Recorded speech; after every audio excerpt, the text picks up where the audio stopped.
Welcome to week 6 of Bible Studies for Life. Today we're finishing our time in the book of Daniel. We're not going to be doing the last couple of chapters. We'll be in Daniel chapter 10 today. But looking forward to this. Kind of a tough passage, but I think we're going to get some good stuff out of it. Before we dive into the passage, be sure and subscribe. If you haven't already, hit the little subscribe button. Like, comment, share it with others. Appreciate it if you do that. If you've got questions, put those in there. We'll do our best to answer those. And if you want to support what we're doing in our ministry and teaching and also the mission work that we do, you can go to this website right here at give.exposedtochrist.com and you can give to help support our ministry. All right, let's look at Daniel chapter 10. Daniel chapter 10. In the 3rd year of King Cyrus of Persia, a message was revealed to Daniel, who was named Belteshazzar. The message was true and was about a great conflict. He understood the message and had understanding of the vision. Well, in those days, I, Daniel, was mourning for 3 full weeks. I didn't eat any of the rich food or meat or wine entered my mouth, and I didn't put any oil on my body until the 3 weeks were over. Okay, so catch our time frame here. We are in the 3rd year of King Cyrus of Persia, okay? This is the Persian Empire has overtaken the Babylonian Empire, and Cyrus, as the king of Persia, has allowed some of the Israelites to begin returning back to Jerusalem.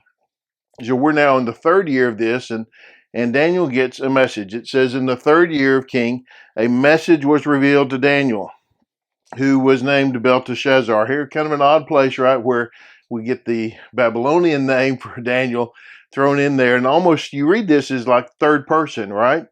The message was true. It was revealed to Daniel. This message was true and was about a great conflict. And he understood the message. He had understanding of the vision. So Daniel gets a vision that he sees. He knows what it is. He understands it. He knows it's true. And it is upsetting to him. It is of a great conflict. And it really upsets him because, look, then he switches in verse 2 to first person. In those days, I, Daniel, was mourning for 3 full weeks. He spends 21 days in mourning, upset over what he has seen in this vision, how it has affected him. He understands it, and it bothers him. It doesn't bother him that he doesn't understand it. It bothers him that he does understand it. And that's important. Sometimes we get bothered because we don't get what's happening. That's not the case here for Daniel. Daniel is bothered because he got what was going to happen. He understood what was going to occur, right? And so he goes into this time of mourning. He doesn't eat rich food, meat, doesn't drink any wine, doesn't put oil on his body, which is kind of part of the way they would take care of their skin in a very dry desert atmosphere. He's really upset about what he's seen, and it affects him physically to the point. And remember, at this point, Daniel is in his 80s, probably. So physically, it takes a toll on him, and so much so, and he's grieving so deeply over what he's seeing that he doesn't want to eat. He doesn't want to take care of himself at all. And you know what happens when you do that? It just kind of becomes a vicious cycle, doesn't it? You don't eat food, so then you don't have energy to kind of get out of the depression that he's fallen into. But that's kind of what we might see this as, right? He's kind of fallen into a deep depression over what he has seen, the vision that he has received. Okay, suddenly a hand touched me. Okay, what? Verse 10, we skipped. Read the whole chapter, okay? Read the whole chapter. Always in this, when we're doing, and when the study skips like this, go back and read the whole chapter. Daniel has a vision, and he sees someone over, it's an angel or angelic being, and he sees this being. Some people think maybe it's Christ, but he sees it, has a vision, but nobody else around him sees it, but they sense something, and they all leave, and Daniel eventually just falls down, face down on the ground. He's so overwhelmed by what he sees, this person that he sees. Okay, and then he's laying face down. Then, verse 10, suddenly a hand touched me and set me shaking on my hands and knees. He said to me, Daniel, you are a man treasured by God. Understand the words that I'm saying to you. Stand on your feet, for I have now been sent to you. After he said this to me, I stood trembling.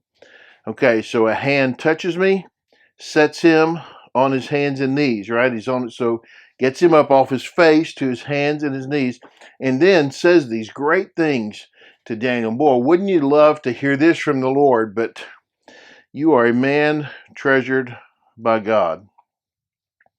Now, how is it that, if we could just for a moment think about, how is it that you become someone treasured by God? We look back at Daniel's life and we see the stands that he took, the faithfulness that he lived day after day after day, the consistency in his life, the integrity that he lived with, even when he was being pushed by other forces, right, and encouraged to do other things. He lived always with integrity. He always lived faithful and true to his beliefs, right? So these are the things. He said hard things that needed to be said. He said difficult things to people that had power over him, and he still spoke truth. These are the things that we can look at and go, this is how you become a man treasured by God. It's something to shoot for, isn't it?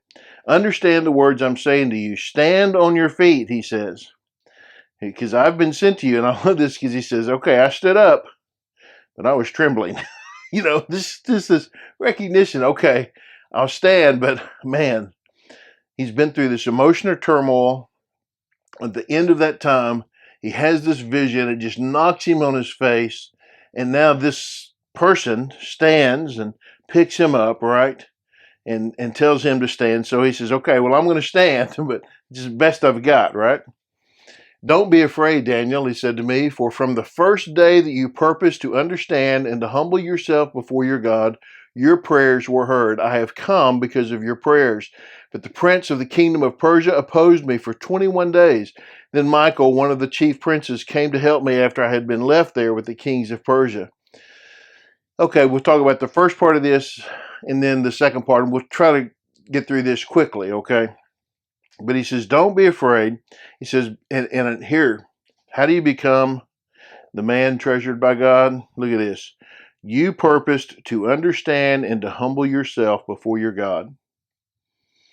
You made up your mind. You were intentional that you were going to humble yourself and that you were going to understand everything that you could. You wanted to.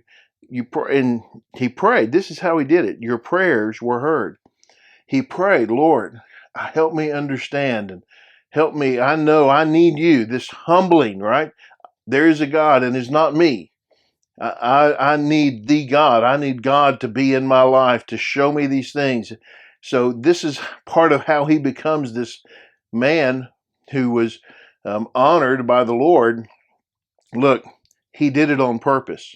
I've been saying this, seems like I felt like I've said this many times recently, different things that I've been to, but we never fall into righteousness. We often fall into sin. We find ourselves just degenerating into sin somehow, but we never just fall into righteousness. If you're going to live a righteous life, you're going to have to decide to live a righteous life. You're going to have to purpose to do it. It is an intentional thing that we do to decide, I'm going to live this way. And you have to be intentional about it. And certainly that was the case for Daniel. He had decided that, right? And he says, this man says, I've come because of your prayers. But there is this spiritual battle right here. He talks about this spiritual battle that took place. Right? When he talks about the prince of the kingdom of Persia and this battle that took place for 21 days. Well, sounds familiar. Wasn't this in those days that right? He fell down. He didn't have any of this for 3 weeks, 21 days, right? For 21 days, this battle. So this battle is taking place, and he says between the prince of the kingdom of Persia and this angelic being. Maybe this is Gabriel. This battle is taking place, a spiritual battle. It says, then Michael, one of the chief princes, came to help me after I'd been left there with the kings of Persia.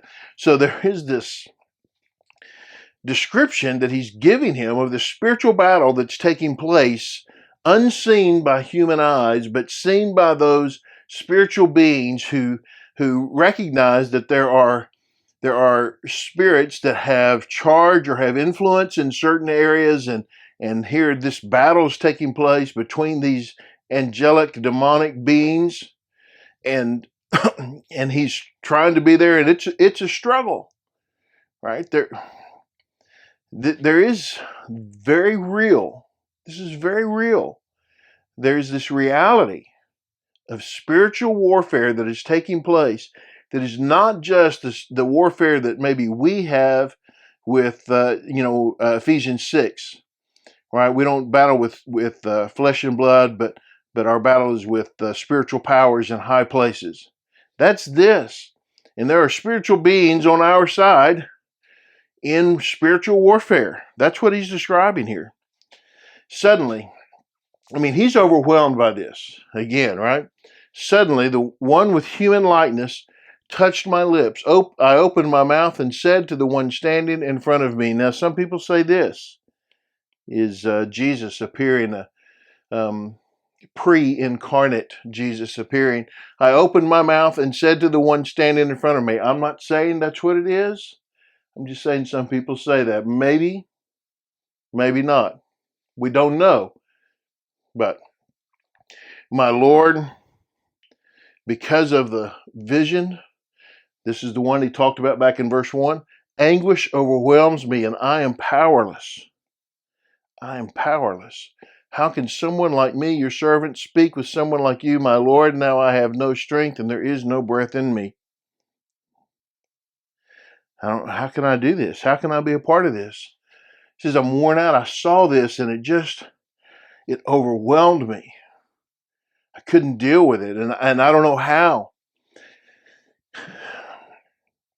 We're not meant to be able to engage in spiritual warfare on our own, with our own strength, with our self-will. We can't. This is Daniel. He says, I'm powerless. I know I can't do it. I don't have any strength to do this. What am I going to do? I don't have any strength. There is no breath in me. I have no strength. I am worn out and exhausted. And then the one with the human appearance touched me again and strengthened me. He strengthened me. And he said, don't be afraid, you who are treasured by God. Peace to you. Be very strong.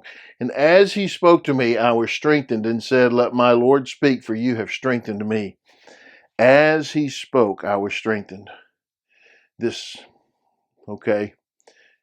Jesus figure, we won't commit ourselves too much here, but this figure says, don't be afraid, right?